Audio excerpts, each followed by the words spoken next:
Welcome to Selling Out. Coming up on today's episode. If I saw an attractive guy walk past, I'd bang the desk. All the guys would look up and they go, "Oh, what are you doing that for?" I love that. People think, oh, you have to be queer to work with you. What if nobody wants to work with me because it's like, well, I won't go to the gay one. The unscrupulous, over-after-shaved, blue-suited, shiny shoes agent. Before we welcome today's guests, a quick thank you to our brilliant sponsors. Yeah, if you're heading to Brighton and you want to make the trip legendary, quite literally, book your stay at Legends Hotel right on the seafront and just steps away from the city's best nightlife. They're also the home to some of Brighton's hottest drag shows, so you can sleep, sip and party all in one place. Book at legendsresortbrighton.com and tell them we sent you. And if your current headache is less, where am I staying this weekend, and more, how do I buy this house? Mortgage Medics have you covered. They specialise in straightforward, no drama mortgage advice, whether you're buying your first place, moving up or refinancing. Their team take the stress out of the process, find the right deal for you, and make sure you're smiling long after you got those keys. Basically, they're your home-owning headache cure. So go to mortgage-medics.com and tell them we sent you. Hello, welcome. Hello. Thank you. Nice to be here. Sam Murphy and Pip Newton-John, Yes. who we've just established is the Newton-John of the Newton-Johns. Oh, there we go. Well, I'm not the Newton-John. She was the Newton-John, but I'm a good runner-up prize. Welcome to Selling Out. Thank Can you. we start as we start every one of these episodes? Sam, can you please tell our lovely listeners how you identify, which letter of the LGBTQIA plus are you? So I identify as a gay man. Mm-hmm. I always did, but listening to previous shows, I agree with the idea that actually when you're a teenager, you feel a bit pigeonholed into you've got to pick one of these, and there weren't as many letters when I was 18. We talked about that too, yeah. So, yeah, I mean, I'll stick with the G to keep it simple. When you were 18, just a few years ago. Just a few years short ago. years ago, Yeah. Sam. We just established we're really young. Yeah. And Pip. I'm an L. Big old L. Big old L. Love that. Yeah. Love that. So, let's start with the next question we ask all of our guests, which is, let's go all the way back to your first job. Your first job starting out, where was that, Pip? Take us back. So my first job was Sainsbury's. Oh, Really? Yeah. making life taste better. Right, at 15. On a checkout. But it was like 8 hours a week. And bless my parents, it was like a 15, 20-minute drive. So that didn't last that long because it was a bit annoying for them to have to take me. But I think my first proper job was in property. So I came out of university in Winchester at 21 and was like, this performing arts degree isn't going to get me very far, I don't think. Love a Classic. performing arts degree. Yeah, yes. So I looked through the newspaper at the time for jobs because, you know, it was 2005 and that's what you did, and applied for a receptionist job at a letting agent in Winchester. I don't know if you guys know Winchester, it's quite a small city. And there was only like 2 or 3 agents, and off I trotted, got the job, and the rest, they say, is history. So, yeah, kind of fresh out of uni, 21. In there. Finding We've spoken myself about- first job. We've spoken about the newspaper, circling the newspaper ads a Yeah. bit, which Yeah. is obviously just completely gone now, isn't it? Yeah, it's Right. sad. It's sad, but I yeah. feel like the only place it exists now is it's commemorated in those movies where they have reels of people trying to find jobs and they're sitting and circling. And Yeah, doing, and apparently they they're go, still doing "That's that. But yeah, I definitely saw it in the paper and went to the interview, and I Nice. remember the salary and everything. I can remember seeing First experience. There you go. first kind of What first was your proper first salary? job. Someone talked about 124 was Sarah's, our last guest, was her very first job. What was Pay it? per hour, yeah, 124 wasn't it? Yeah. I was on £12,000. Okay. Ah, okay. Yeah, well. That's Which- okay. I mean, allowed me to go out and drink a lot of beer, so Yeah. it was fine at the time. And Sam, what was your first ever job? So I was a fish and chip shop in Horsham, and I got Good sacked. times. No. Yeah, I got sacked because I lied about my age. You had to be 14 to work there, and I was 13, but I had friends who worked there. Oh, no. So I said, give me, I don't know how I thought this wouldn't get found out, given that we all went to the same school and they were in the year above me. But yeah, Margaret, bless her, she took me to one side after a couple of weeks and said, now I've heard you're not actually 14. I was like, no, I'm not. So I got sacked. But then she rehired me when I was 14. Go on, She Margaret. said- Go on, Margaret. Go I on, love that. Margaret. She said, I didn't like that you lied, but I do like that you wanted to work, so you can come back. And that was £3 an hour. I remember it well.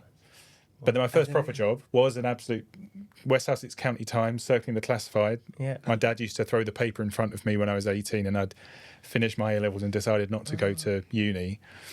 And I got a job at the Woolwich Building Society. Oh yeah. No longer exists. And yeah, so I started as a cashier on the desk, and then just took some exams, and then took it from there. Wow. So, but your beginning story just got me thinking. It's a bit like Nadine Coyle from Pop Stars. Remember? Just the same.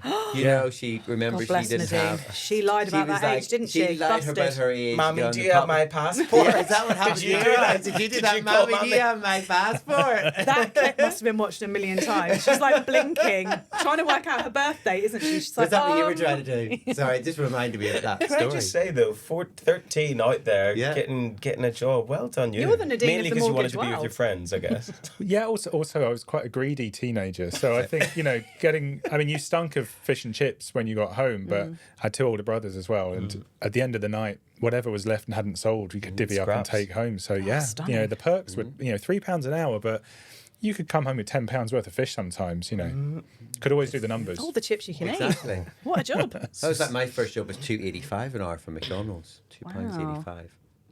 1997. Do you think it's more than that now Yeah.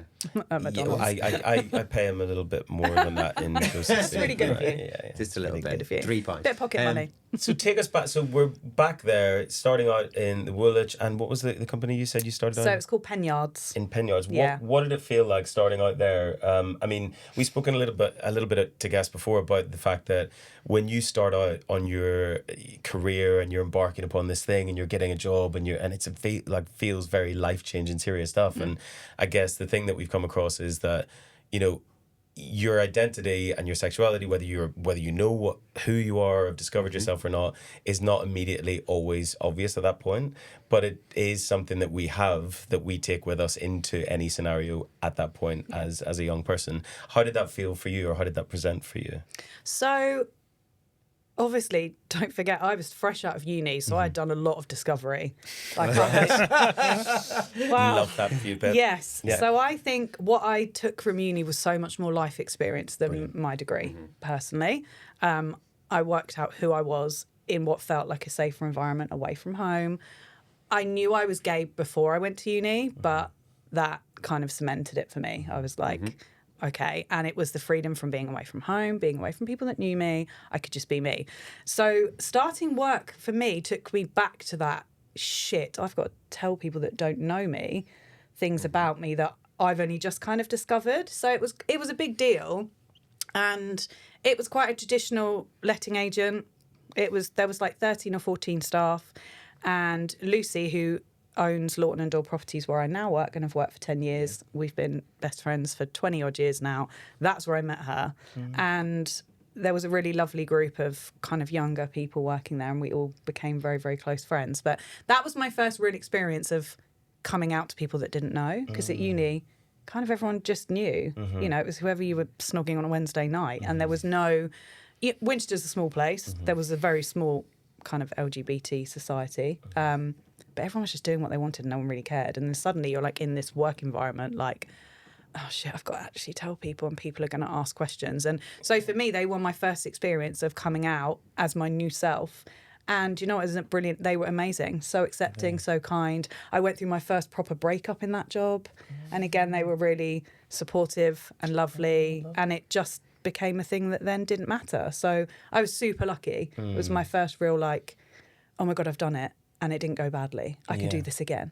I can be who I am. So super positive for me. I feel like we've been speaking about that a little bit, and I mentioned to Sam just before we started recording that it has been a bit of a theme with guests where they have, and it is this thing of being lucky, but I guess it's, nowadays there's all sorts of other issues, but with people being accepted and things, but the fact that we find spaces that we're supported in, it then gives you the ability to be successful and to go and not worry about those things. Yeah, and the couple that own the business were an older straight couple.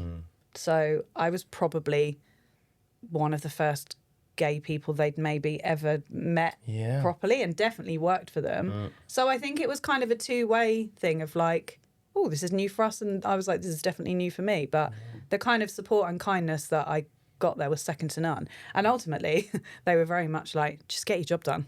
Get your job done, Exactly. work hard, it was almost that wasn't relevant. It was like, okay, that's cool, but Yeah. we need you to do X, Y, and Z. And they worked us hard. My work ethic comes from that job. We were in early, we worked hard, we did what we needed to do. And it kind of started my love for property and people and working that sector. So I kind of, I owe that job a lot, thinking about it. Amazing. And Sam, Very lucky. What about you? What about the Woolwich? How was that starting out? Were you out and gay? I started there when I was 18, so I didn't go to uni, and I hadn't had that time. I was still living at home with my family, and I did feel quite othered in a way, because I didn't really know any other gay people. Even though I went to quite a big sixth form college, there was like one or two other people in the whole college out of hundreds of kids. So I did feel like I was into new territory there. And I never hid my sexuality. I never felt like I would need to do that. It was up in Horsham, so it wasn't, it was still a relatively liberal part of the world. And I think at that time, what you realise is that as soon as one person finds out, everyone knows, because it's something interesting about you. And it was a relatively small team in there. But I certainly remember the feeling of having to come out time after time after time. I wasn't particularly obvious. It wouldn't be the first thing people would guess when they saw me. But I think it was my next job after that. I went to work as a mortgage advisor for an estate agent, which had a lot of branches. And I covered a lot of different branches up and down from sort of Greater London into Sussex and on the south coast. So I ended up working with and making friends with a lot of people in different teams. And, the polite get to know you conversation was always the same. And then it would always be, do you have a girlfriend? And I feel people ask that less now. I think people are a bit more open-minded about what your response might be. And I think just the frequency with which I had to have that conversation made me less bothered by it. And certainly if there was anyone that was bothered by my response, they never really showed it. There was a lot more acceptance and fascination as well. The questions we all got asked when we were younger that were perhaps a bit too personal. They all came out, especially 23 years ago when that was. I think you get conditioned to it, don't you, when you get asked that question and you have to work with lots of different teams on a regular basis. Yeah, I think it's interesting that you touched on you both sort of mentioned the university experience or lack of. It is that thing where I think a lot of people will identify with that chance to be able to go and be yourself. And I think a lot of time for people in the community, it is that chance to experiment away from home and to do something and sort of test out being yourself whenever. Because I think there's two things. I think people assume that you know who you are and what you are from early on, but who knows who they are in full versions whenever they're teenagers and young 20s. You don't. And I mean, I'm a lot older than that now, and I still am figuring out where I am and what I am and who I am. But I had that university experience. But me and Gary were together whenever I went to university. Yeah. But it is still that time for you to test your identity and who you are as a person, how you engage with people, away from those speculating eyes. I think that kind of thing of family eyes. I never really thought about university like that, because I didn't go to uni. Yeah. No, I'm the same as you. So I came out after A levels. I didn't go to uni, and I went straight into work at McDonald's, and then all the way through the career that way. And I didn't come out till later. Yeah. So neither of you. So neither of you had any sort of people from the community that you knew of in the spaces when you first started out in work. Is that right? Would that be fair to assume? Yeah. Not at all. Yeah, I really remember feeling like, where are they all? Yeah, they must be out there. And I did a bit of work experience up in London, and I'd been aware that there were queer people up there. But they weren't in Horsham for some reason. Oh, that's where you were, Horsham. That's where I was. And where did you live? Did you live in Brighton or where? I lived in Horsham to start with, and then 2006 I moved down to Hove. And then, gradually my life kind of moved a lot more down there. So I guess let's take it to the next part then. So in case listeners haven't and viewers haven't spotted, we're in a property special. Yes. Property tycoons here. What is it? Take us to where we are now. So what prompted you? Obviously, Sam, you've got two glorious companies. Tell us a bit about that and what prompted you to go, or what was that shift to go from employee to starting your own thing? So after I worked for the estate agency, I got a job working for an independent mortgage brokers up in Crawley. And I realised pretty quickly that the guy who ran that was not running a great business. And it was in the run-up to the what became known as the credit crunch in 2007, 2008. So I realised pretty quickly that I'd made a duff move. And I think we saw the storm clouds gathering. So 3 of us that worked together for this company decided we were going to jump ship together. Didn't realise quite how upsetting that would have been for the owner at the time as a small business, but he kind of deserved it because he wasn't a good guy. And so really fell into it by accident. And we set up our own business, which was Mortgage Medics, which is still going today. And 2 of the 3 of us are still there, and we're now 11 as a headcount altogether. So it was really quite accidental. It was really a sense of circumstances that I can't work here because this guy's not good, this environment's not good. It wasn't anything to do with being gay. But then that really was the catalyst then for, right, okay, well, I've done this now. So I've got an opportunity. Originally, I felt like I've gone self-employed. I didn't feel like I set up a business. And then as I got busier, we started to grow. We took on administrators and then grew the headcount a little bit. And then a couple of years ago, we launched Wilbury Wealth, which is our financial planning brand. So in-house, we now do mortgages, life insurance, pensions, investments, holistic financial planning. So we try and cover everything that people need from a financial services point of view. So it's been really exciting to launch something new in the last couple of years. Nice. And Pip, tell us about your move then from work to where you are now. How long have you been? You're with Lawton and Dawe. So I've been with Lawton and Dawe 10 years this year, which I don't know where that's gone. But as I mentioned, me and Lucy met in Winchester, fresh-faced 21-year-olds. Yeah. And we've both ended up in, well, now we're not both in Brighton now, but we met, kind of stayed in touch. So she set up Lawton and Dawe 16 years ago. And she wanted to set up an agency that just wasn't like the others. I don't know if you know, but estate agency is a very straight male space. No way. I didn't know that. Did you know Just that, in case Sam? you had no You're idea. hearing that here of the, first, a lot exclusive. Of the, yeah, exclusive. A lot of the property world are straight male. Can I give you a quick anecdote? So Yes. when I worked in an estate agent as their mortgage advisor, and I worked out the back, I had a little private office. But Shocking, you worked at the back. Stop it. so every now and then you'd hear a knock on one of the desks, like knock, knock. And the guys in the office had decided that whenever an attractive woman walked past, they would knock on the desk, and so everyone would look up horrific. from what they were doing.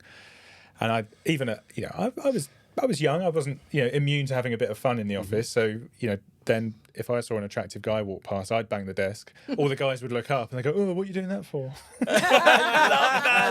I love You're it. like joining in. Perfect. Yeah, I'm doing it too. You could have started that now down in Hove and Lawton Dawe. Not Yeah. now. Banging a desk to Imagine. look up. I feel like now it'd be if there's a cute Menace. dog walking past. Oh my God, everyone yeah. can agree on Yeah. that, right? Yes, exactly. There's so many cute men dogs are, at home. Men are strange, aren't they? Strange creatures. So yeah, I love that. So it was something that was different from the norm. Yeah, from... so kind of taking it as Lucy set up the business. At that point, I'd left Penyards, been there about 3.5 years, kind of grew in the role, but there wasn't really anywhere for me to go. And then I took on a job at Twinings Tea. So tea brand. They're based in Andover, just outside Winchester. They needed a kind of administration role, and I was like, cool, this will be something a bit different. Work for a big company. So I worked across the sales and marketing teams there, kind of as support for the PA team, which is really cool. And I am the biggest tea lover you'll ever meet. It's the amount of tea I drank and freebies. I've still got friends there. I've still got some ins if you want any. So, and loved that. That, again, was brilliant. And then I got into a relationship with somebody who was living in Hove, and I was living in Winchester, and there was just a lot of backing and forthing. And the more time I was spending down in Brighton and down in Hove, I was like, this is where I want to be. Like, these are my people. Winchester's a small place. Brighton's a much bigger place and a much more diverse place. So the more time I spent down, the more I just wanted to come down. So I quit my job and moved down without a job down here, and just went and classically handed out my CV everywhere, like, this is the experience I've got, and worked for a smaller letting agent. It was in Kemp Town, next to the Sidewinder pub then. Oh, yeah. It's not there now. It's now a little gym called O1 Property, and was there for 5 years doing lettings and sales, kind of ops manager. Again, nice, small, independent company, which is what I really enjoyed. And in that time, Lucy set up Lawton and Dawe. She met somebody that was living in Brighton, Hove, Shoreham, actually. And she moved down. We were close friends this whole time. Yeah. And then the timing just suddenly became right. She was like, I want you to come work with me. And then 10 years later, here we are. I love it. So, yeah, I kind of came and went, L&D was a bit smaller. We've got 2 companies, got a block management team and the estate agency letting team. So there's 9 of us now, all women. So we're female All women? founded. Yeah. Oh, yeah. Female Wow. founded, female led, female staff. I was going to say Estate bringing agency. an estate agent guy into that Yeah. office might be a little bit. We've had some men work in the team through the years. I love that. We've given them a try. We've had Listen. I'm not going to pass too much comment, but it didn't work out. So yeah, and I'm so proud of everything Lucy's achieved and what we've achieved as a company, and just being in that space as a gay female is, you know, quite the USP. Yeah. Are you the only guy in the company? Are you the only Yeah, guy? I am. We have had other gays. They've been and gone. Not under bad circumstances. No, exactly. I Just was Gays like, have been and gone. who are these gays? Get them out. But currently the only gay in the company. And do you do sales as well? Or Yes. just like, you do sales and Yeah, so we do sales and lettings, and then our block management team, Property Fusion, do block management across the country. So we've managed blocks from, I think the furthest north is like Birmingham, London, Isle of Wight, Wales, Devon. So there's the wonderful ladies that manage those blocks and the accounts team. So it's lovely working in an all-female office, especially in property. And a lot of people walk in, I mean, you've been in an office on Portland Road. Yeah. Walk in and look, and they're like, there's no men in here. We're like, nope, there isn't. Not one to be seen. Yeah, it's odd, isn't it? Because I guess we get that a lot in our line of work. I mean, we, you know, for some part of what we do, it's sales and it's sales training and it's people. And we always talk about the fact that, you know, we don't call ourselves business coaches. We don't call ourselves sales experts because those words have such a tarnished connection to them. And I think that, you know, anyone who thinks about selling, and ask any of our clients, I mean, they don't think about it like that anymore, but the sales thing is, you think of cold selling, you think of guys in dodgy suits trying to sell you stuff, and I guess that's so intrinsically linked to the property world, to the estate agent, to the selling. I think a lot of the property sector, and probably extends to mortgages as well, is you think of stuffy older men. I mean, not so much in Brighton now, but it's still it's a very male-dominated space. You don't get many agents. I mean, 13% of estate agents are owned and led by women. That's a really small percentage. And a lot that 13? are 13. And a lot that are led by women are founded by men. It's men behind the scenes. So we are kind of very out and proud about, we are founded by a woman, run by a team of strong women. Yeah. And that's not to say that there's not space for men within the team. Yeah. Um, I agree, and I think that, you know, it is that thing of things have changed, and the way people, you know, people buy from people, and people buy with storytelling, people buy, like, you know, gone are the days of that hard sell and the tactics and all that kind of stuff, which kind of leave a bad taste in people's mouths. So it makes sense that it is, you know, that kind of side of thing. I would see it as, it makes sense to have women, queer people, obviously. There are good and bad with all salespeople and people. I'm not saying that all hard shark salespeople are men. Like, let's clear that up. But I wonder, in the industry, in the property world, does it still have, things are changing, but does it still have that kind of sense for you? Is there still, what are the issues still there, and who is it that needs to solve them, and how? I think it has come on a lot. I remember when I started in this industry, and when I first started going to industry events, and I would have been 23 at the time, thinking I was the youngest person there by about 15, 20 years. You know, how is it that there are no people my age here? And that it was incredibly male dominated and incredibly white dominated. Yeah. You know, everything that you hear was true. And yes, it's ever evolving, and there's been a lot more focus on trying to get that balance better. But when I became a business owner and I was looking to recruit, I suddenly found myself thinking, well, why am I not getting CVs from women? And then when I did, I was like, well, this person isn't right. And I realised after a while, actually, it's because I think in sales and in estate agency and in financial services, certainly pre-COVID, the expectation was you're going to be in the office every day, full hours. We're not really interested in part-time. We're not really interested in flexible working or working from home. And of course, a lot of women are still, women will always take the lion's share of the childcare for biologically obvious reasons. And businesses that can't accommodate that flexible working, people won't apply to them. So if you're not looking in the right places, but you're not offering something that's going to be appealing to people who are underrepresented, then you're not going to change that system. And actually, COVID was the biggest wake up for our industry that allowed us to be flexible, made me think, actually, we no longer have to go down the visibility of everyone 9 to 5 in the office every day. And, that opened up doors for us. And it also meant that as a business owner, I wasn't fearful, and this is going to be slightly controversial, but as a small business with a small team, you do worry that if you take someone on, they immediately go on maternity leave, then that causes you huge headaches, and can you even afford it? So I suddenly thought, right, well, I need to create a structure and an offering that means we can deal with that. In fact, we welcome it because we need a good mix of people in the office, and we want to be part of people's journey where they grow, they have families, they want to move where they want to live, and that doesn't mean that they have to break a good working relationship necessarily.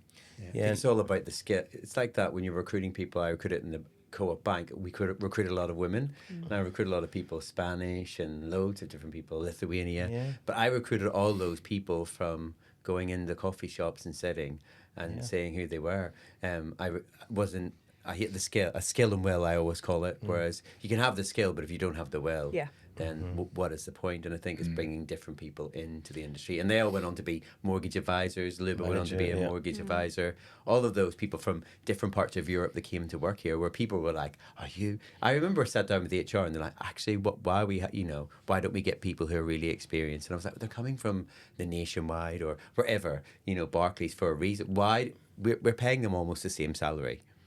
So why what is the difference? If they couldn't tell me what the difference was, why do you want to come work here? There's obviously a reason you want to live. They're just doing the same as us. So we're just a different brand. And it really worked. And people didn't believe. I remember back then people said to me, "Oh," like HR person sat beside me from Manchester and was like, "Oh, what about this person? This person's got more experience." I'm like, "No, this person's got the will." And we created the best teams. Everywhere I went, we were the number one brand. I don't think you can learn that.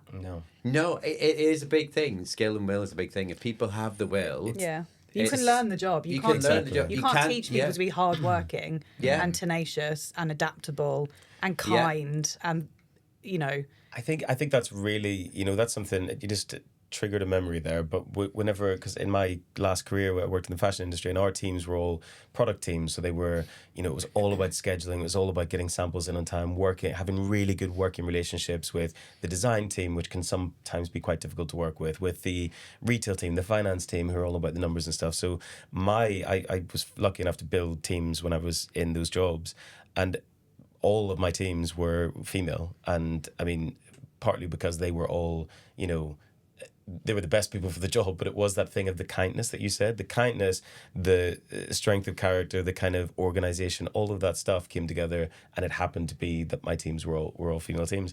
But it is that thing of, I guess, when you say about bringing people from retail banking, from other jobs of the same ilk in another company, that's kind of the old way of recruiting, but actually what are you bringing new, and what is it that, if you've got a good training program in your business, if you can train people and if you can send them in the right courses, you can train them up, that's something that you can do. If you don't have someone who's going to commit and going to be the right person for the job or have the right attitude, then it doesn't work especially at all, in small businesses and small teams. It's so much more, and it's always been for us about the people. Are these people going to be a good part of our tribe? Like we're like a small weird family. We spend more time together than we do in the office than you do with your partners at home. So for us, and I think a lot of kind of Lucy's ethos around her business is that kindness matters. Like we are dealing with people at really big points in their lives in property, and I think that doesn't always get appreciated enough. People buy houses, and that's landmarks in their lives. They remember, we lived there when we had our baby, and we lived there when we got married, and do you remember we moved out of there when this happened? For really happy, exciting reasons, but also really sad reasons, divorces and deaths and all of that. And I think being alongside people on those journeys is what we find really exciting and really important. And I think going into it with a kind of open, non-judgmental heart is why we've been so successful. And I think there are places for salespeople that are cold and hard and those traditional estate agents, but there's a big part of the market that respond really well to how we operate. And I think kind of the reason I got into property and why I love it is I love people and I love property, and putting those two together is what's great and exciting and fun, and getting to know people. But I want to know about the people on the viewings. Like, what's bringing you here? What's making you move? What are you thinking about? Like, what? And you learn so much more about people. I think a lot of coming from the backgrounds we have, where we have been another and felt different, I come in as an authentic person, and I think people appreciate that and they see that, and you build that honesty, you build that trust, you build that rapport with people, because you're like, this is who I am, tell me who you are. Don't worry about the property first, tell me about you and what you want, because this is bricks and mortar and it's really important, but actually it's you that's bringing yourself to the property. So I kind of just love being part of that journey. That leads me to another question that both of you around property. I suppose over the last 20 years, or have you been in property, has it changed much in terms of like queer people coming to get property or a mortgage? Has anything like that? Do you know what I mean? Because just thinking about, because obviously nowadays people wouldn't think about it, but maybe 20, 30 years ago people would, like two guys buying a house or... Yeah. I mean, since it's been my business, it's always been in Brighton and Hove. Yeah. So I've always hoped and expected that we would have plenty of queer clients, and we certainly have. I mean, one thing that has changed is the way that same-sex couples are perceived by the providers that we work with. So I remember when I worked for the Woolwich, we had paper application forms to fill out. One half was blue, one half was pink. Oh, God. Really? Yeah, seriously. Oh, wow. Yeah. And when we had to do life insurance health questionnaires, there was questions about STIs, there was questions about have you had sex with someone of the same gender, Wow. which is not relevant. I mean, it's a hang-up from the AIDS crisis. Yeah. And if you said yes, you'd immediately have to have an HIV test. You know, and this would have been 2002, 2003, which isn't that long ago. Doesn't feel long enough ago, does it? So that was an opportunity for me to kind of connect with same-sex couples. And I said, look, I'm really sorry. Obviously, I don't make these forms. These are the questions and these are the stereotypes you're going to have to deal with. So I'd say all of that has gone. There's no prejudices like that structurally anymore. I mean, when I set out in business, there was... I went out to some estate agents, tried to get partnerships with them, and the first one I went to was called For Sale, which became Justin Lloyd in Kemp Town. They used to have the rainbow flags on their for sale board. So I thought, right, surely, I've got a good chance here. And actually, that was a great relationship. It lasted for many years, and we had a really good time. And a lot of the queer community gravitated towards that brand for their sale and letting needs. So I think things have changed. I think. Luckily, and I know you spoke about this on a previous episode, we are in a bubble down in Brighton. Yeah. And I don't think queer people do feel particularly apprehensive about embarking on that journey. But with the way that you can search online for your preferred service provider for anything now, I think it's really important for firms like us not just to assume that people will get that we're inclusive, but we have to make some kind of statement to prove it to people. Yeah. And if that statement puts off people who don't like the idea of an inclusive company, sounds wild. Great. Go somewhere else. There are plenty of other really places. Want your business. Yes. Yeah, it is interesting because just saying that about doing inclusive stuff. So someone spoke to me from the queer community about us being growth partners with Gadio. And they said to me that, do you think that will kind of maybe push, other people away from your brand or stop you getting franchisees? And I was kind of like, well, actually, then if they don't really want that, then we don't really want them if they can't see that inclusivity. But it's interesting how, and that's just like not long ago, and it was a great, and they weren't saying it in a bad way. They were like, actually, do you think, because they were a business person, do you think could that, like, people think, oh, you have to be queer to work with you? And I was like, well, no, but I don't think so. But I think it's for us, it was really important to go out there and make that statement. I think it's the same with anything in life. Like we teach, we work with our clients a lot about, whether it's niching down or not niching down, or, whatever that strategy is. Beyond that, it's actually about pre-qualifying a lot of the conversations that you have, because you do not want to work with people that you don't want to work with. I mean, you don't, in some ways, the representation and your outward projection is almost filtering people out anyway, so that you don't have to have those difficult conversations down the line, or you can do them but in an informed way. Yeah. But I think in the early days you do worry, don't you? Because you think, well, what if everyone works out that I'm queer? Yeah, what if nobody wants to work with me because it's like, well, I won't go to the gay one. I'll go somewhere else. And even, I don't have that hang up at all anymore, but even now, when it's Pride, to what extent do we celebrate Pride within a business which has, still a minority number of queer people in it? and we still have a slight majority male over female. So how do we celebrate International Women's Day? Yeah, We go hard for International Women's Day. yeah, quite rightly. But especially as the business owner, I feel I don't want to. I know everyone's okay with it because they're here and because of the conversations we have, and that I know these people well.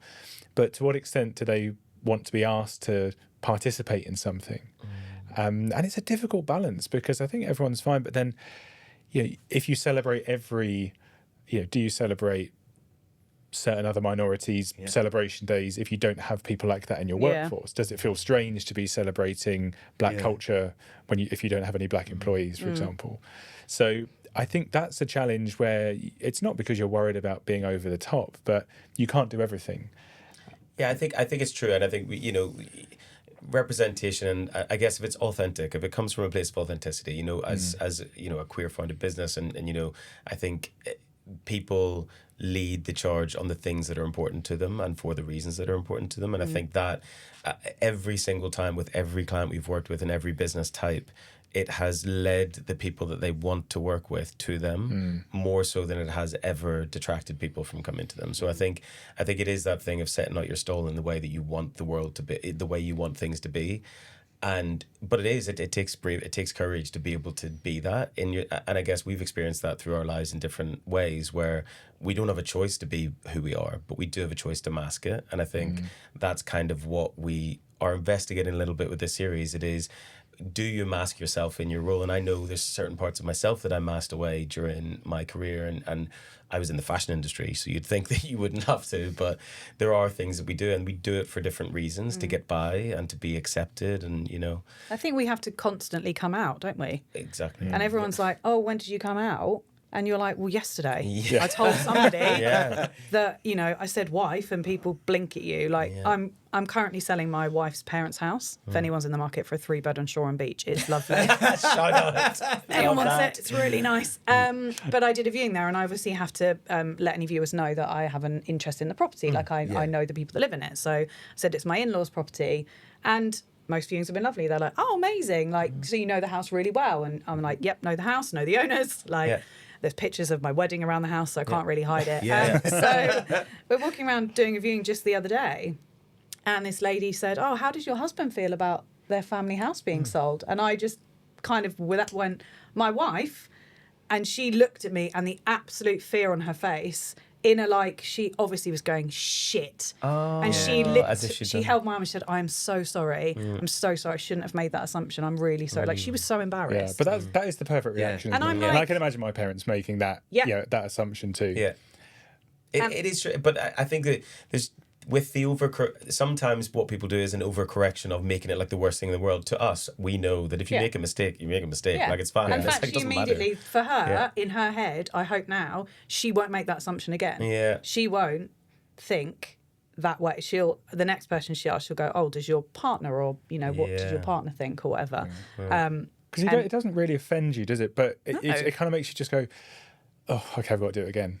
Yeah, and it is just the constant. And I've got to, it's not really that difficult for us maybe anymore, but also you feel like, well, I'm going to embarrass this person. This person isn't necessarily a bad person. They've just misspoken. But like you say, that little correction, hopefully it and helps if she them. may now go on to be like, I won't make those assumptions anymore. And I think it is just... Anyone could be a lesbian. Anyone can be a lesbian. Maybe I'm a lesbian. The thing I'm Are you a lesbian? Well, Sam, not anyone can be a lesbian. I obviously didn't have my dungarees on that day. Stop. Didn't have it. I totally feel that, because I spoke a bit about like the many times you come out and the many times you kind of realize your identity. I am non-binary. I'm going through that kind of thing with people where I'm using they them pronouns, but I am acutely aware of the fact that isn't immediately obvious. And the weird thing about that, I don't know if other people I'm sure can relate, is you don't use your third person pronoun when you're in the room with someone. So it's often relying on other people getting it and using it to be sort of known. And I think that's the kind of thing where I'm really conscious that I'm not offended by people using he, him pronouns or other pronouns. but at the same time, it is something that's really important to me, and it's Yeah. my identity. So it's one of those things where you're constantly saying to people, "Oh, don't worry, like it's fine," like, and just sort of telling them. But then also, you don't want to be in a position where you're constantly telling people, because it's not. I'm not going to constantly bring it up as a topic. But I guess whenever you have questions like that, where they assume your relationship or they assume this, then it's just a simple matter of saying, "Oh, correction," but then move on, kind of. And I think it is a correction and a move on. And I think it challenges the kind of heteronormative assumptions that people have. Exactly that. They glance at me, I've got a wedding ring, they think I've got a husband. Yeah. And I think perhaps because I don't present as what a stereotypical lesbian looks like in their little tiny mind, they're like, oh, okay. But it's one of those things that it's part of who I am that I'm incredibly proud of. But it's not the most interesting thing, you know? That's the it's thing, just, exactly. Or it's not the most interesting. Yeah, and I want to champion it and be proud of it and let people know, because it's important to me. And I love being part of this amazing minority club of humans that you meet, but also there's other things about me as well that are just as interesting and important. And that just very quick, like, interaction was just like, yeah, you come out your whole life. Like, you tell all your family, you tell your friends. People, when you first meet them, like, obviously you guys know we all do a lot of networking, you meet people, and people still make those assumptions. But actually more and more and more, people don't. They're like, oh, tell me about you. And then it naturally comes into conversation about partners, wives, do you have kids, all that kind of stuff. Yeah. So, and I think what it does, I'm sure similarly for you, Sam, as me, is that I don't assume. People come in and say, I want to buy a house, and I don't assume they have a husband, wife, kids, whatever. And I've certainly sold, and I think being a minority in this business has done us well, because there are a lot of queer people, and gays trust gays. They're like, oh, okay, I can work with you. We have something in common. Like, that's really nice. So it's kind of won me business sometimes, which is really nice. And it's nice to be trusted with that. But I think just walk into any viewing with no assumptions about who people are, what their lives are. Just you tell me about you. Yeah, I think that's what's really, Gary mentioned about the being connected with the Gadio thing, and I think more so it's given us a kind of in with people to say, listen, you know, the world of business, the world of sales, the world of getting yourself up and running as a business owner is hard enough. It's almost like a shortcut to have people who are within the queer community who get it and get the extra kind of bits and hurdles. But you do attract your tribe. Because I've spoken to a lot of gay friends and queer people who've had mortgages from you. So it's like, wow, I won't say, because obviously confidentiality. But some people have said, oh yeah, I know some of they did my first mortgage in Brighton or whatever. So it's really, so you do obviously attract your tribe as well. And I don't know why they find you like that, but you know. I think partly, if they refer other people, then they may be more likely to refer queer people. But also, like you were saying earlier, Pip, it's such we don't even have the properties to walk around to take our mind off the boring stuff that we do. But, if we focus just on the work that we do, it isn't very interesting. But it's on the journeys and the stories that people have. And you realise, and I'd say to my team sometimes, that these are life-changing decisions you're helping people make. And whether it's helping people get an extra £10,000 on a mortgage, which is a calculation for us, and it's looking at the evidence and seeing where can we place that. That might help them win the property over somebody else, and that might be the property where they decide to quit their job, or they decide to start a family, or all these things that will shape how memorable are the homes we've lived in over the years for us. I was living there when this happened. So we are, facilitating these huge, important life steps for people. So I think the level of trust required is big. And we've all worked with people in sales or service environments where you kind of regret that you've crossed the threshold with them and you're kind of stuck with them and you've got to carry on until you get to the conclusion of it. So when you've been given a good referral and you get on well with that person, and perhaps you've looked online, you can see they've got some good Google reviews, so you're thinking, right, okay, I'm pretty sure this person's going to look after me, and even better, they understand my world, they understand my life. I don't have to pretend I'm something that I'm not, and if we've got some other stuff in common, then great. So I think it does help. But presumably, like the wealth planning stuff as well that you do you work with other, like, there's a lot of non-traditional families out there now. It's not 2.4 children, mum and dad. And that, for us as a gay married couple, we've now sat and thought about our pensions, our futures, where we want our money to go, because we're not having children for us personally. So for us, that was really like that's an important part of planning our future as people without children. And we own a property, and where do we want money? You know, all that kind of where do we want to release money? What do we want to do with it? What's important to us that isn't we're leaving money to children? We want them to go to university. We want them to have, you know. Yeah, I've absolutely nailed it there, because if anything, it makes it higher stakes, because if you're talking to a traditional couple with kids, one of the key things I try and do for people is make sure they don't run out of money in retirement. Now, that often means you play it a bit cautious so that you have money left over. We're all going to die when, you don't know. But for a couple with kids, well, great. You know, the kids get to inherit what the parents didn't spend. And parents are quite happy to make sacrifices, understandably. And because they think, well, even if we live a more modest retirement, it means at least the kids will have a leg up financially when we die. If you're a same-sex couple or any couple with no children, you want to spend every penny. You know, you don't want to leave it to, okay, nieces, nephews, extended family, great, but they're not expecting it. So actually, when people say, like, well, I don't want, there's a book, I forget its title actually, but it's about, how to die broke or something like that, where it's about, okay, well, how do you time it to make sure that you get the maximum value from the assets that you've worked hard to build up and the wealth that you've got, knowing that you don't need to leave anything to anyone else. So that can put an added pressure, because if someone lives in an unusually long life and they've spent it all at 80, That's my plan. Got a problem. A lot of holidays in my 60s and 70s. I like the plan of that woman who lived in the cruise. I've never actually been on a cruise, and it's never appealed to me, but I'm starting to come around to the idea now that the cruise ships don't actually look like cruise ships. They look like floating hotels. They look like in big cities hotels. with restaurants. But there was the woman who lived on one because it was cheaper than the care home. It's cheaper than a care home Hell to live on a yacht I and to am live on like- a Can we put cruise that in my ship. plan? I'm sorry, an endless buffet, drinks, Dinner with the entertainment. pilot. Is it a pilot? No, captain. Captain. Whatever it is. That's the Captain. That's the one.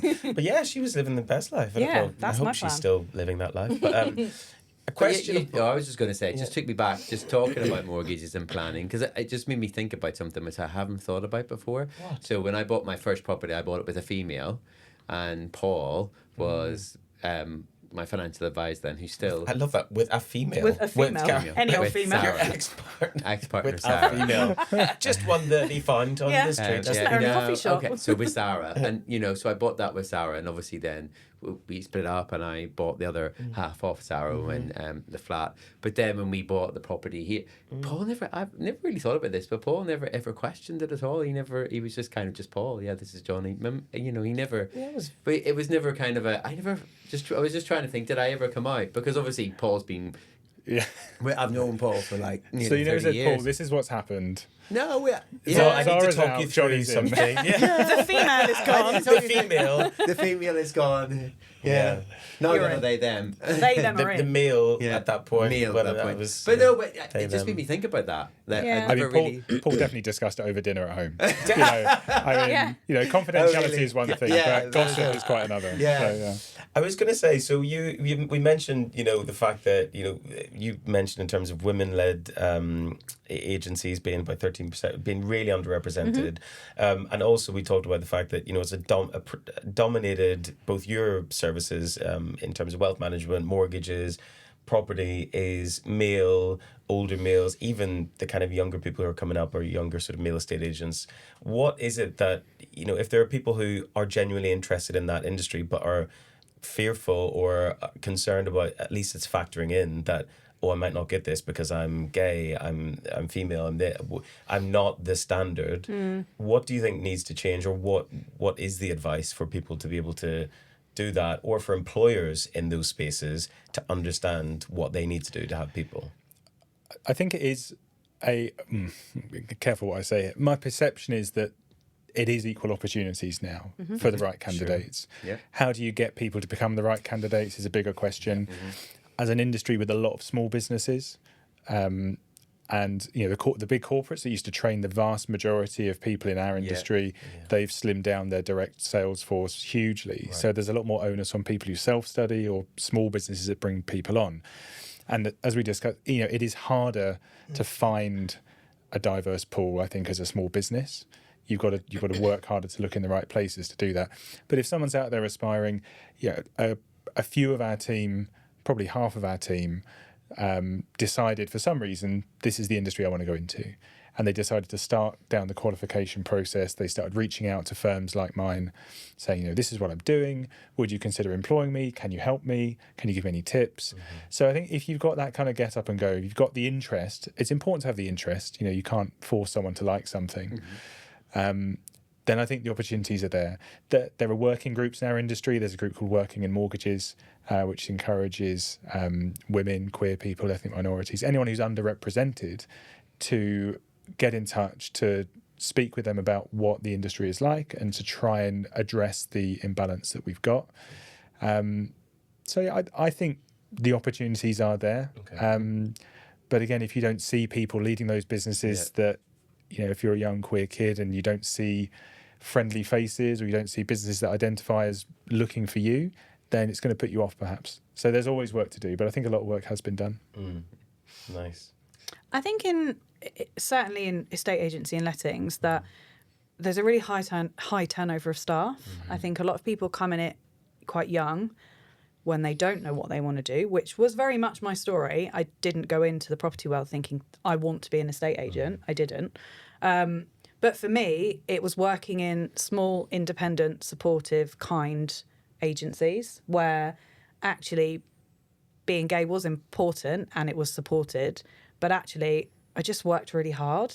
And Lawton & Daw we're qualified, we're regulated, we're independent, we are small. We don't intend to scale up massively. Obviously, we want to keep the business growing. But for us, we like being a one-office company that people can come in and see us. But I think it's the training and the qualifications for me is that the more you learn about this industry, the better. And we all go through our Arla Property Mark qualifications. We all know what we're talking about. We're dealing with big things in people's lives. And I think it's just, for me, like nurturing younger members of staff into it not just being a quick stop in and, I could, it's commission based and I've got to sell a load of stuff and I've got to hit these targets and I've got to do that. And actually we're a non-target company. I don't have targets to hit. Every sale and every let that I complete, I gain commission on because I've seen that all the way through and I've worked hard on it. It's not you've got to get this money before you get any money. And that I think is why a lot of people drop out of property because it's constant, it's endless, it's emails at 11 o'clock at night, it's working weekends. So it's kind of breaking that down. And like you said something about COVID, we've now got much more flexible working. I can work from home if I want to. Mm-hmm. That was never a thing 6-7 years ago. You could be an estate agent that worked from home. So I think for us particularly, it's just about still working with the people, finding out who the people are, working with the people and supporting them. And I think it does still have, because it was just last year, the dispatches or the panorama I did on that big... I won't talk about the brand, but the big brand that had obviously did the lettings and the sales with the mortgage advisors, and they were only giving letting people who got mortgages through them, even if the lower got to use our in-house mortgage advisor. Yeah, even if the offer was lower, they didn't tell the owners of the house. But that side of it also gives that industry property mortgage has advisors, a horrendous all of those, reputation, massively, and that still happens. A bad name, it's kind of we are very much banging the drum for regulation. We're the only agent in East Sussex that is trading standards regulated. We went through the trading standards regulation, and that was they went through all of our forms, all of our website, checked our accounts, like everything. I mean, we already do that for Arla anyway, but Lucy was like, well, that's the next thing. And Lucy's now banging the drum, and she's got a meeting with one of the councillors at the council to be like, why aren't all the agents in Brighton regulated? Brighton are so forward thinking. Let's all be like this. Why? And that will wheedle out the unscrupulous, over aftershaved, blue suited, shiny shoed agents. And those. You just painted a picture for us there, Pip. I love it. I love it. I mean, but I must go and visit the next property networking event, but I haven't been to one. Property in a while. Professionals. Property professionals. But yeah, for us, we're at how on earth? I mean, you are a regulated industry. How are we not regulated? Yeah, it's nuts. I'm dealing with people's houses. Up to £1 million of their money. And there are agents out there not doing the basic things they should be doing. So for us, it's a lot about, we're small but we're mighty. And we need to keep shouting out about how, we have gone through these regulations and we are ticked and we are doing what we should be doing. And, I worked with agents that knew agents, no names mentioned. Obviously, we have quite a big deposit account. We have like £105,000 of tenants' deposits. They would spend those deposits. They would buy houses with them. They would use it for their holidays, and then they'd put it back in again. I mean, I'm literally like, I sit there like reconciling my bank to the penny. Like, I know every penny that is in there because it's not my money. So I think it's just... Sorry, I've gone massively off topic here onto it. You touched on something really important though as well, that lots of important things, but one that we always, and we say this throughout our work and with this podcast, but you know, small business is the backbone of the economy, and small business, and I think that's where those things intersect, where you've got the race for profit at any cost. That's what gives sales and these you mentioned target setting. Yeah. You're running people in, you're using people like machines, and people don't want that. And you know, I'm sure there's places for it, but it's that kind of thing of having small business drive forward that push for having diverse teams, having people be, you know, want to do things. Yeah. If you want to achieve something because it gets you the commission and a bit more freedom in life, or a bit more, and you're helping someone along the way. Then I mean, the commission is great. Don't get me wrong. There's nothing more satisfying than a sale completing. Yeah, I was on holiday last week, and a sale that had gone on for a long time completed, and that was a great feeling. But more for me, it was a landlord. We sold a landlord that we've worked with for 15 years. He was one of our original landlords. Got a portfolio across the country, sold it to a really nice lady who's moving down because her son lives in Kemp Town. He's just had a baby, and she was moving to live nearer him. So it was a really lovely example of our landlord was chuffed to bits, sent a lovely email like, thank you guys for being so amazing over the last 15 years, wishing you all the best. And a really lovely sale of somebody that is now moving on to the next part of her life, being near her grandchildren. That for me, yes, the money in the bank is lovely and the commission is great, and that is, you know, a joy, but it's actually more than that. It's You've about done it for free, wouldn't you? Huh? You'd have done it for free. Yeah. No. Did you say it was filmed? Yeah. For those that aren't Lucy will be like, watching, I'll just take that commission down, shall I? But it is, you know, it's being part of the journey when you zoom out of it that's so much nicer, and being, you know, a little part of their story. And ultimately what I want is to be referred on. So maybe when she goes to sell, she knows somebody that knows somebody. And we've never marketed. We've purely 16 years of referrals, really. The odd, you know, leaflet drop now and again when we feel like we should. But it's about somebody saying, wow, I worked with L&D and they were absolutely brilliant. Yeah. And that repeat business for us is much, it means a lot more. I like that where you say you're part of their story. You must feel like that. When I worked in the bank, you felt like you were part of people's story when they got mortgages or they went and bought their first car. You feel like it's a big part of you. I think the whole thing is a story. Yeah. You know, a lot of what we've spoken about today is about culture and ethos. And we all pick up traits and learn lessons from good managers and bad managers that we worked with. And, you know, my career working for somebody else was pretty short. But the stint I had before I set up my business, where I worked for someone who really was, you know, not a good example, that taught me so much. Yeah. Taught me so much about how to not treat people. You learn a lot and from the how baddies. to not run a business. And for a while, it was kind of, we're going to be the antithesis of what we had before. But I was always really inspired, and I felt quite a heavy weight on me about this. When we started growing and recruiting, I thought, right, you know, I know culture is going to be important. I tell you, it's twice as important as I thought it was when I started recruiting people. Because a couple of times people joined us, you know, maybe they're not a great fit, but, you know, that improves our diversity and, you know, I don't mean in a way that we might talk about diversity, but, you know, different viewpoints. And but actually, when you're a small business, you know, you need common ground. You need people to all be respectful. You need people to be able to work with each other and get along. And I could definitely be richer. You know, if I put my morals aside and if I put other things aside, you know, I could make more money. I could grow the business more. But as you alluded to, Pip, you know, if you've got a good thing, you know, there's value in being happy and people respecting you and respecting it. Yeah. And seeing people grow and seeing people not feel like they're forced to move on because you don't pay them well enough or you don't treat them well enough. You know, good people are worth holding on to, and you only do that in a good culture. Yeah, there's a lot of value in reputation, I think. I think the world is going to change a bit in the future. I think because of all the rise of AI and all the big corporates, more and more people are kind of moving back to kind of going to local and doing all of these things. You know, shopping local. You know. Went and got my new glasses last week. We look for an independent opticians in Brighton. So all of those things are becoming more and more important.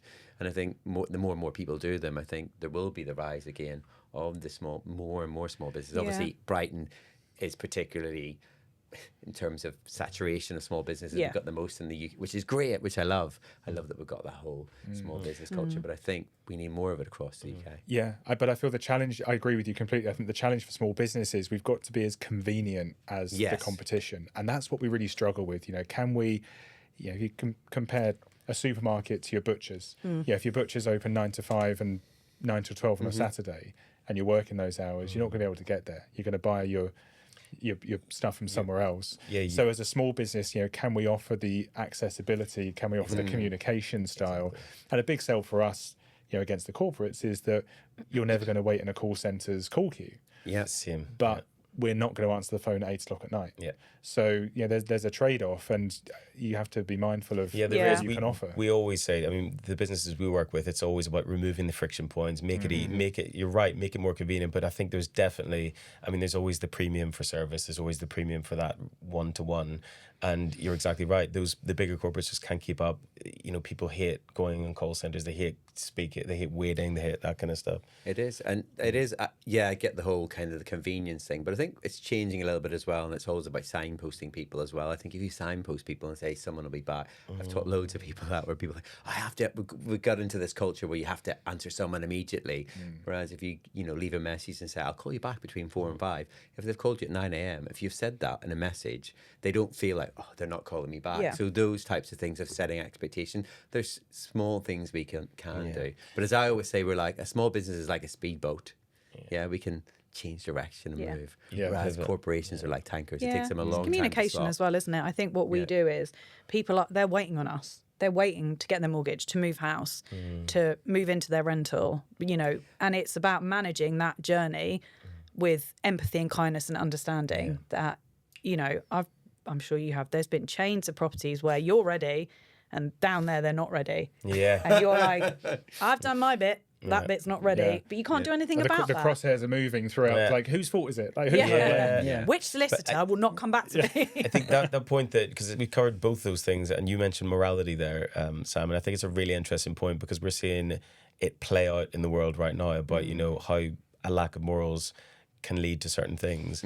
And I think that you've touched on kindness, Pip, and we've said about that. And kindness to me feels like it's sometimes misunderstood. And we touched on this in another episode where sometimes our identity, our sexuality is sometimes mistaken for a weakness or is mistaken for something. Kindness is all, and it's taken out of our hands. And that's what we're trying to change, I think. Kindness and softness is actually its strength, and it's connection, and it's being able to navigate the softer skills in life. And empathy. Which a lot of people see that as not a powerful thing. It's a super powerful thing. People buy from people at every single point. I think that's that morality and that kindness, that empathy makes business sense as much as anything else. I think that's a key point.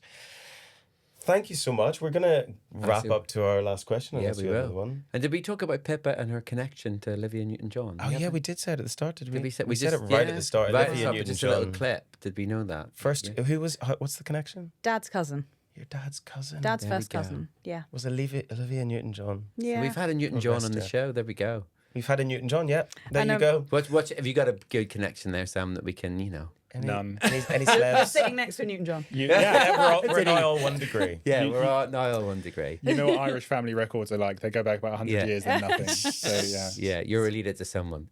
It's 50% the reason why I didn't want to change my name when we got married. Oh, yeah. But also, both our first names are Philippa. Oh, yeah, we're both Philippa's Pippa. Yeah. So everyone's And you like, go by Pip, who's and- going to take whose name? I'm like, well, we have the same first name, which is confusing enough. We Do can't. people call you Pip and Pippa then? Pip and Pip. Pip and Pip. Yeah. It's Pip squared. The I Pip, love the Pips. Pips. Pip 1 and Pip 2. I love She's it. 1, I'm 2. So She's just older. another question. At your wedding, did you have Hopeless E devoted to you as your first dance? We didn't actually. We did have some Olivia on, don't worry. Don't worry. She came on in the relax. evening. Yeah. We had a great playlist, but This has been a lovely conversation, and we're going to end it as we end every episode with 2 questions, actually, to both of you. What is your favourite thing about being your letter of the alphabet? We talk about letters of the alphabet. To being you, being a lesbian, being a gay man. What is your favourite part about it? I think I would say what we spoke about at the start, what you learn growing up as that and coming out with that. And I think the empathy it teaches you and the few instances where you're not treated well, it just really, you know how that feels. Yeah. And I think it carves your worldview and makes you want to do the best for other people, makes you want to other people not to have to experience that. And I would like to think it helps me be a better leader and a better business owner. Yeah. Thank you, Sam. Pip? I just love being part of a really cool club. Me too. Gays are really cool, aren't they? Yeah. Like, we're a cool gang. And I think just kind of finding friends that have become like chosen family and those relationships are really important. And just finding my wife. Like, she's awesome. We're a great little family. And I love that. Yeah. And we do look out for each other. I think that is the Yeah. thing as well. When you spot a queer person, and I think especially when you're in industries where they're not, like, there's not a huge amount, it is that thing where you find identity, you find community. It's nice to gravitate towards people, Yeah. especially in places like networking where you can already feel like I wasn't a natural networker. I didn't go into this to go into rooms and do BNI and stuff, but then you kind of find other LGBT and queer friends and you do kind of make nice long friendships. So Nice. it's cool. And last question, what advice would you give to your younger self starting out on this career? Sam? I mean, I don't want to sound big-headed, but I remember as a kid thinking, like, I don't know what I'm going to do, but I think I'm going to be all right. Which, And look at you I mean, now. well, I'm glad. More than all right. I mean, but I think just be nice to people along the way. You know, listen and learn from people that know what they're doing, and say yes to opportunities. One of my favourite quotes is a Richard Branson quote, which I lived by for the first few years of winging it in business, which was, if someone offers you a great opportunity and you don't know how you're going to do it, just say yes and work it out. You know, I mean, there's limits, obviously, but you know, usually when you've got imposter syndrome and you're thinking, I'm not sure if I can do this, like, I mean, do the homework, say yes, you know, be honest to an extent with people and say, look, this is where I'm at. I can do it. I want to do it for you. Yeah. So yeah, I think say yes and listen and learn. Unless it's like an emergency in an aircraft where they're saying, Yeah, can don't say someone you're a land this doctor. plane? Yeah. Figure it out. Or if they say, is there a doctor on board? Yeah. That's a no. Sit back in your chair. Not that one. Not the opportunity. I think just be braver. Like, I think I spent a lot of time shying away from who I really was, and actually being who I am felt brave then, and now it just feels like I'm so happy and comfortable in who I am and my place in the world and where I'm at. And it's been a wiggly little journey to get to where I am now, but I think I'm in the absolute kind of right place. So just be brave and don't be worried about being kind and empathic and maybe softer than some people in sales, because it will get you business. And like you said, Sam, you may not get the biggest business and it may not be the richest in terms of money, but working for a company that kind of pushes kindness and empathy and that, you know, is what's important. And don't worry what other people think. That's the big one I should have said. fuck You 'em. know, I used to worry so much about what other people would think of me. Bobby Or said the same. Bobby yeah. said that, yeah. yeah, And we said, like, people don't think about you as much as you think they do. They But I really think, don't care that much, do they? but- They but don't, I'll- but you think they do. Yeah, And and I they think don't. it's also the biggest lie, the biggest fallacy is that you have that there's a point where you have everything figured out. And I think that, especially as queer people and people in the community, you've got, you know, you get to a certain age, you keep on going, you keep on learning. If you stop learning, you stop being interesting. Yeah. You stop, you know, yeah. Anyway, Thank you. thank you so much Thank for you so being our much. guest today.